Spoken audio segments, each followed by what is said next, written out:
estos días, y además hubo un atraso en Aeroparque con los vuelos por un gremio que estaba en la asamblea y se atrasó todo, por eso que llegué tarde. A ver, les voy a contar primero, ustedes no sé, saben o escucharon, digo yo, el grupo al que pertenezco y que creé hace unos años atrás se llama La Gran Macro. Es un grupo de economistas que armamos, que tenemos una visión hace mucho tiempo heterodoxa de la economía, que veníamos trabajando en diferentes ámbitos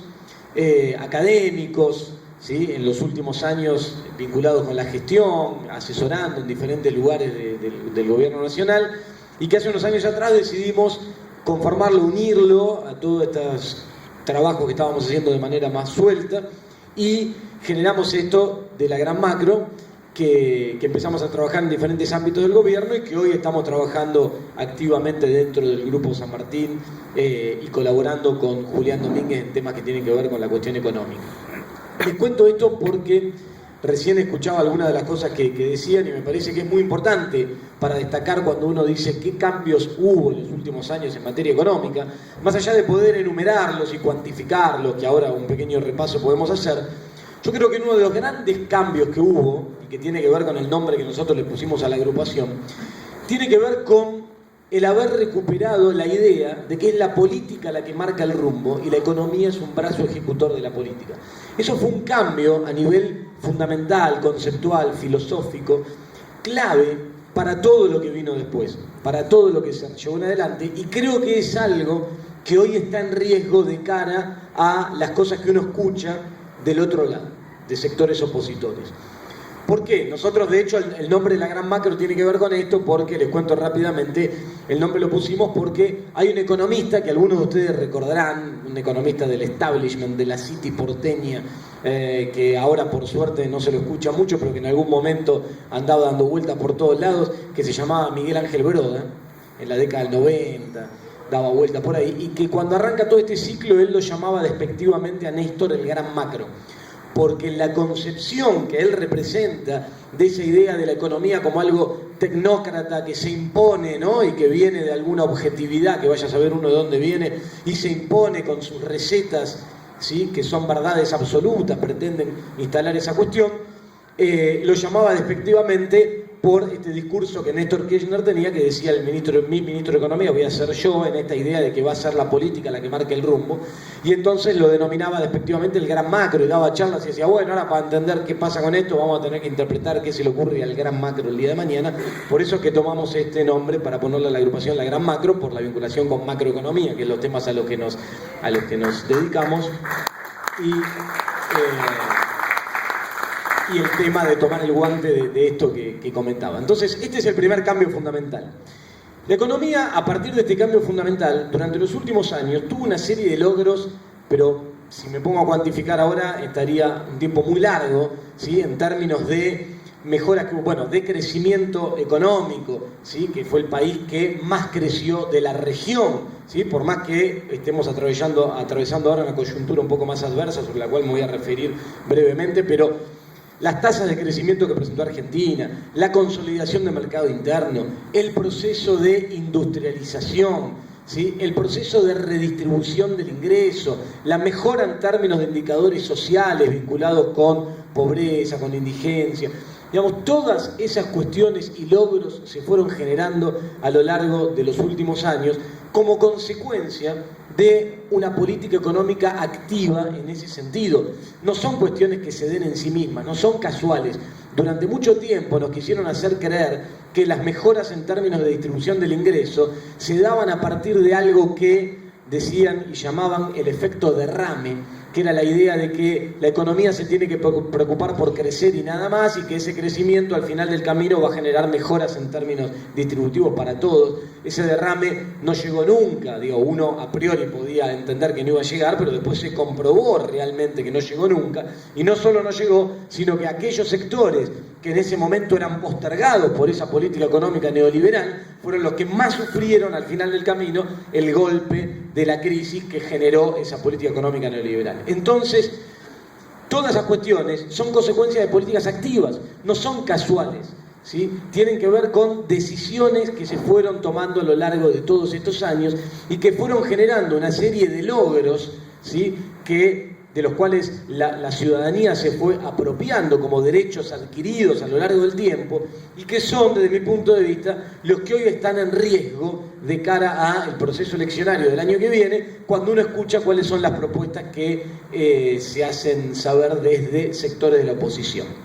La economía atravesó todo esto y tuvo ciertos hitos en materia económica muy importantes. Uno de ellos, sobre el cual me voy a detener porque lo quiero traer a lo que está pasando hoy, es el del desendeudamiento.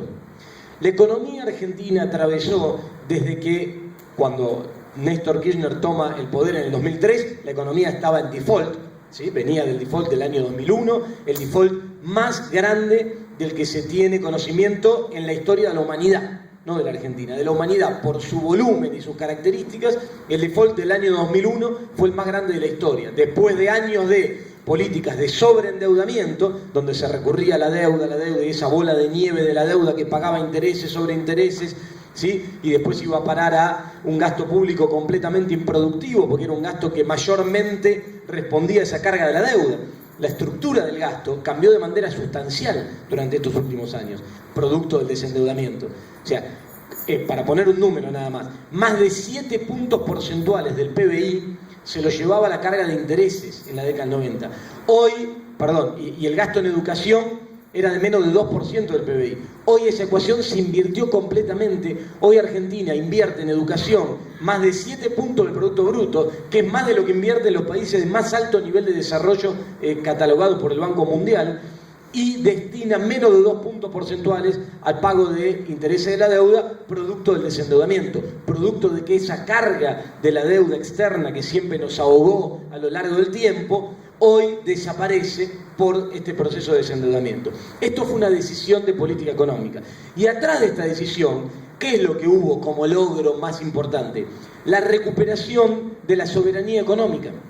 ¿Sí? ¿Por qué? Porque ya al no tener un acreedor fuerte externo, que puede ser, por ejemplo, el Fondo Monetario Internacional, como fue en tantos años, o que pueden ser los acreedores privados, ¿sí? Representados por los grandes bancos de inversión internacionales, al no tener ese acreedor fuerte externo, ¿sí? Porque bajó la carga de la deuda, entonces ya no tenemos más las condicionalidades de política económica que siempre venían y nos imponían desde el exterior como estas verdades absolutas que tanto le gusta a algunos economistas, como este que nombramos hace un rato, que pretenden en esa cuestión tecnócrata que están las soluciones, pero que en realidad que lo único que hacen esas recetas que ellos vienen a traer es responder a los intereses de estos grandes grupos de poder concentrados, internacionales y locales. Entonces, esta política de desendeudamiento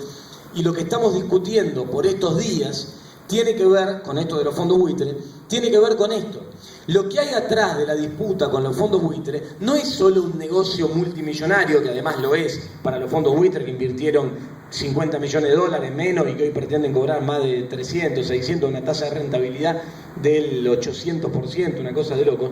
No es solo el negocio, es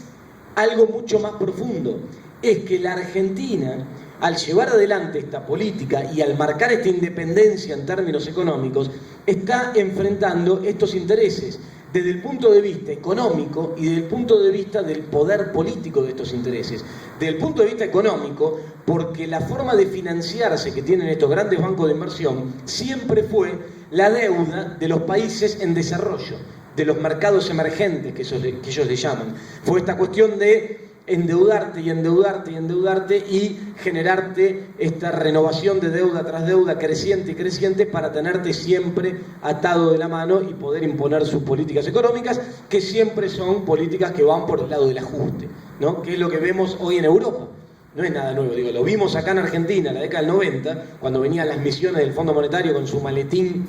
bajaban y muchas veces hasta se olvidaban de, cuando hacen copiar y pegar en el documento, se olvidaban de cambiar el nombre del país. Nos hemos encontrado acá con documentos de aquel momento que hablaban y en algunos párrafos, en vez de decir Argentina, nombraba algún país del sudeste asiático donde le estaban imponiendo estas políticas también, porque se habían olvidado de copiar y pegar en ese momento. O sea, venían con un modelo, ¿sí?, en esto del consenso de Washington y qué sé yo, que pretendían generalizar e imponer en todos lados. Hoy lo vemos en Europa.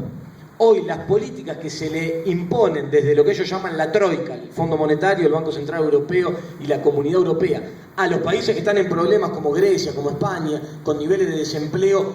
por encima de lo que teníamos acá en el 2001, 27% en el caso de España, otro tanto en el caso de Grecia, las medidas de política económica que les imponen tienen la misma lógica, la lógica del ajuste, esa lógica de los modelos neoliberales que nos quieren hacer creer que si uno lleva adelante esas políticas se va a generar una cuestión de clima de negocios, esos conceptos abstractos que generan, y que eso va inmediatamente a generar un aluvión de inversiones y que eso va a hacer recuperar la economía y que entonces ahí está la salida. Y eso ya comprobamos que no ocurre, no pasa. Son recetas que terminan siendo funcionales solo a esos sectores, pero van en detrimento del conjunto. Cualquier solución que venga desde ese lado, con esas políticas de corte más neoliberal, que pretenden volver a una política de libre mercado y pretenden que el Estado se aleje nuevamente de su rol en la economía, de su rol como regulador,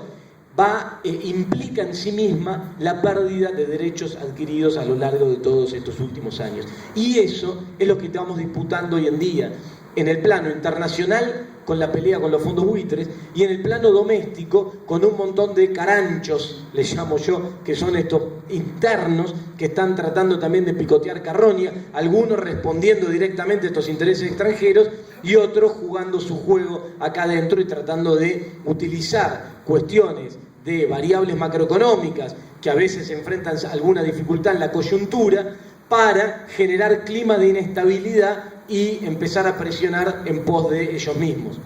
Esto lo estamos viendo hoy, por ejemplo, en el coloquio de IDEA, que tanto están levantando tantos medios de comunicación, donde vemos un grupo de empresarios pequeños que todos llaman, y muchos medios de comunicación dicen, los empresarios tal cosa, los empresarios tal otra, y cuando me llaman a mí para hablar, los corrijo, y digo, no muchachos, esos no son los empresarios, es un pequeño grupo de empresarios que representa determinado interés. Los empresarios son otra cosa. Yo me la paso viajando por el interior del país todos los días, todas las semanas, y me junto con empresarios, y esos no son los empresarios. Los empresarios son tipos que invierten en el país, que creen en el país, que quieren generar empleo, que trabajan, que se levantan, trabajan todo el día acá, ahorran acá, duermen acá. No estos pequeños grupos de poder que lo único que quieren es desestabilizar. Entonces usan esa entelequia de los empresarios para denominar a este grupo y pretender instalar una idea de ese lado. Ahora, cuando uno mira estos discursos, hoy justo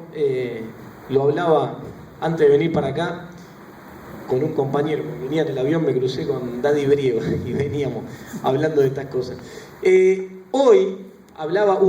quien preside hoy el coloquio de IDEA, se me fue el apellido ahora, que es la presidenta de General Motors, Isela y algo así, Isela.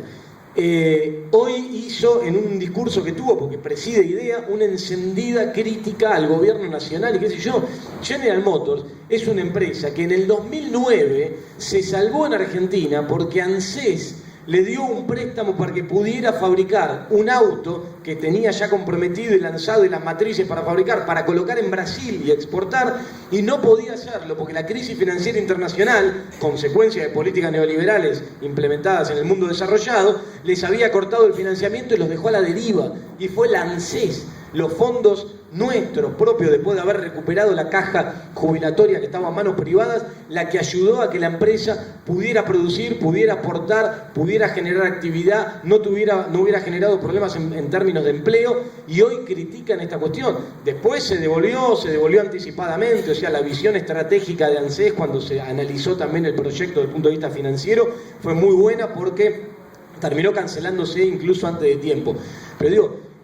este modelo, la recuperación de esos fondos, fue lo que permitió hacer estas políticas contracíclicas y que estas empresas pudieran enfrentar esa situación, y sin embargo ahora salen y critican. En ese momento también a esa misma empresa se le dio de parte del Ministerio de Trabajo los famosos programas REPRO, que son programas que apuntaron a evitar que estas empresas frente a esa situación actuaran como actúan siempre, suspendiendo o despidiendo personal. Bueno,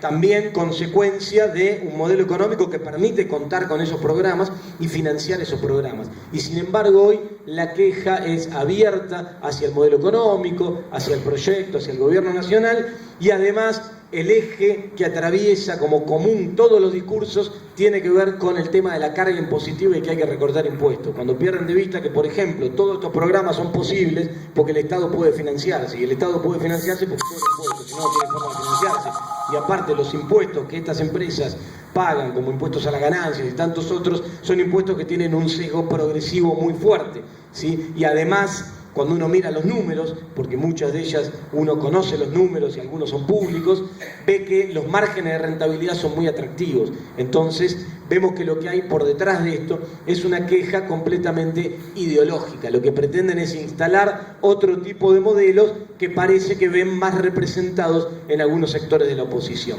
Hoy estamos atravesando, para ser breve, una situación en términos de coyuntura macroeconómica un tanto más compleja que la que enfrentábamos hace un tiempo atrás, que tiene que ver con una realidad internacional, tiene que ver con que el mundo está creciendo a una tasa mucho más lenta, tiene que ver con que Brasil, que es nuestro principal socio comercial, hoy está en una situación de estancamiento y viene desacelerando muy fuerte su crecimiento, y eso nos afecta porque es nuestra demanda externa, principalmente de productos industriales, y además se agrava al último tiempo porque, por motivos también internacionales, empezaron a caer fuertemente los precios de los commodities internacionales que nosotros exportamos. Entonces, esto configura un escenario delicado, aparecen tensiones también en el plano interno, estas tensiones se profundizan. ¿Por qué? Porque el modelo económico vigente se plantea que para poder avanzar en el proceso de desarrollo a lo largo del tiempo, por el camino en el que venimos transitando, hace falta enfrentar intereses. Entonces, es que se plantean estas tensiones. Lo que hay en el fondo de todo esto es un conflicto de puja distributiva, un conflicto de intereses por sectores que no quieren perder su posición dominante y su poder de mercado. Cuando el gobierno nacional se plantea que para controlar y reducir el tema inflacionario hay que poner sobre la mesa de discusión el margen de rentabilidad de las empresas que trabajan en sectores concentrados y tienen poder de mercado y llevan adelante comportamientos abusivos, enseguida aparecen voces de esos sectores y de economistas que lo representan hablando pestes de esta ley, diciendo que Argentina con esto está camino a ser Venezuela o Cuba o qué sé yo qué cosas dicen, para tratar de instalar algún fantasma en este sentido, cuando lo que se está tratando de hacer es de regular a estos sectores para que no tengan comportamientos abusivos y proteger al eslabón más débil de la cadena, que es el consumidor, cada uno de nosotros. Cuando se dicen, pero ahora pierde poder adquisitivo el salario, ¿quién es el culpable de que haya una pérdida de poder adquisitivo del salario? Los sectores que trabajan de esta manera tienen comportamiento abusivo, rentabilidad extraordinaria, afectan a nuestros salarios y encima esa rentabilidad pretenden pasarla a dólares y se quejan de que hay restricciones en el mercado cambiario y transferirlas al exterior. Entonces no hay economía del mundo que funcione con esa lógica. Entonces, el cambio profundo que hay que hacer es descentralizar esos lugares, esos eslabones de la cadena donde estas empresas tienen poder de mercado. Para eso hace falta trabajar mucho. Para eso en Argentina se creó una nueva ley de mercado de capitales para estimular el ahorro interno, para generar instrumentos que permitan a todas estas empresas pymes nacionales que apuestan por el país encontrar canales para poder realizar sus inversiones y competir con estas otras y empezar a quitarle este poder de mercado que tienen. Empresas que tienen márgenes de rentabilidad multinacionales, muchas de ellas, que tienen márgenes de rentabilidad acá que son 50 o 60 veces más grandes que la rentabilidad que tienen en países desarrollados. ¿Por qué? Porque allá no hay mercado en este momento y las economías se caen. Y pretenden con eso compensar, que eso lo logran por un esfuerzo muy grande de la política económica nacional, pretenden compensar y llevárselo al exterior, generándonos un gran problema, que es el problema eterno que tiene nuestra economía, que es el de la restricción externa, que es esta escasez de divisas que enfrentamos cuando atravesamos un periodo de muchos años de crecimiento económico. Esto es lo que estamos viviendo hoy, entonces. Lo que estamos viviendo hoy es una situación con tensión interna, adversa desde lo externo, que nos lleva a tener esta situación en términos de crecimiento muy moderado como estamos teniendo, que se logra defender y sostener por una apuesta y un esfuerzo muy grande del gobierno nacional en ese sentido, utilizando las herramientas que tiene al alcance de la mano, como por ejemplo el gasto público, las herramientas redistributivas, ¿sí? Trabajando, financiando eso con las fuentes internas con las que se cuenta hoy en día, que son por ejemplo el Banco Central, el mercado de capitales doméstico, y entendiendo que hay que tratar algunas de estas cuestiones para atravesar esta coyuntura, como por ejemplo el problema que estamos enfrentando con esto de los fondos buitres.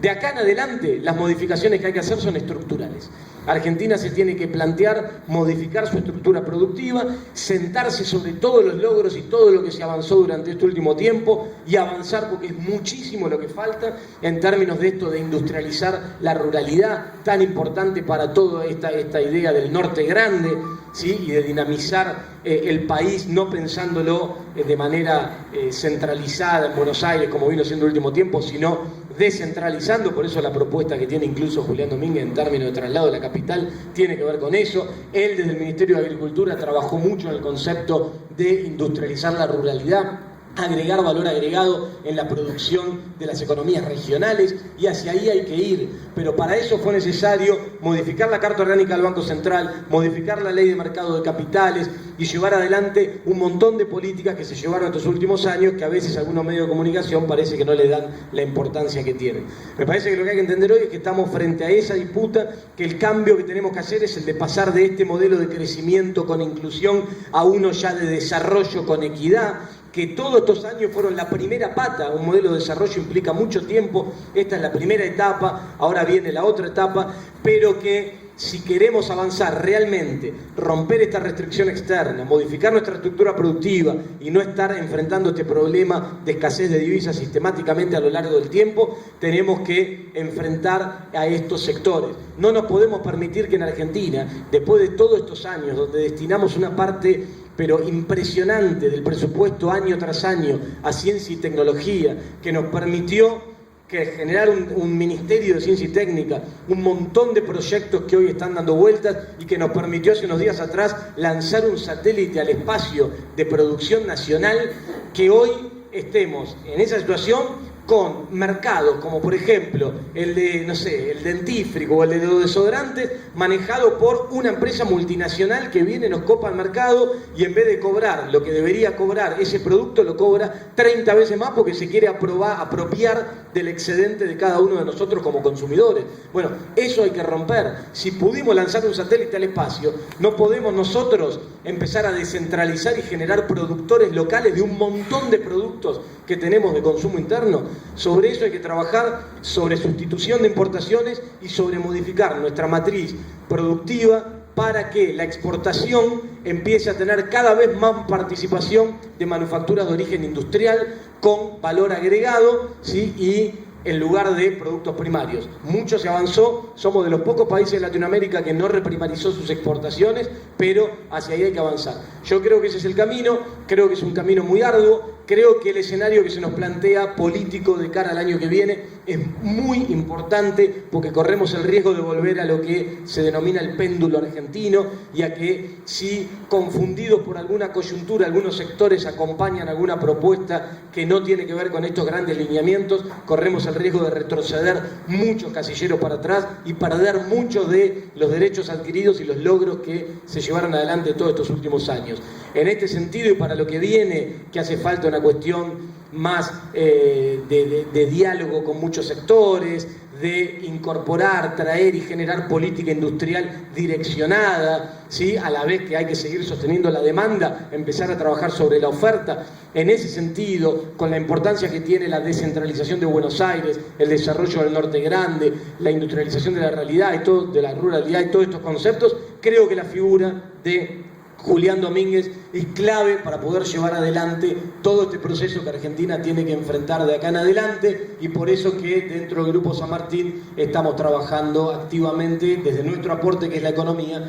en estas cuestiones desde diferentes puntos de vista. Bueno, cierro porque me fui medio largo, si hay alguna duda la escucho. Gracias por escuchar.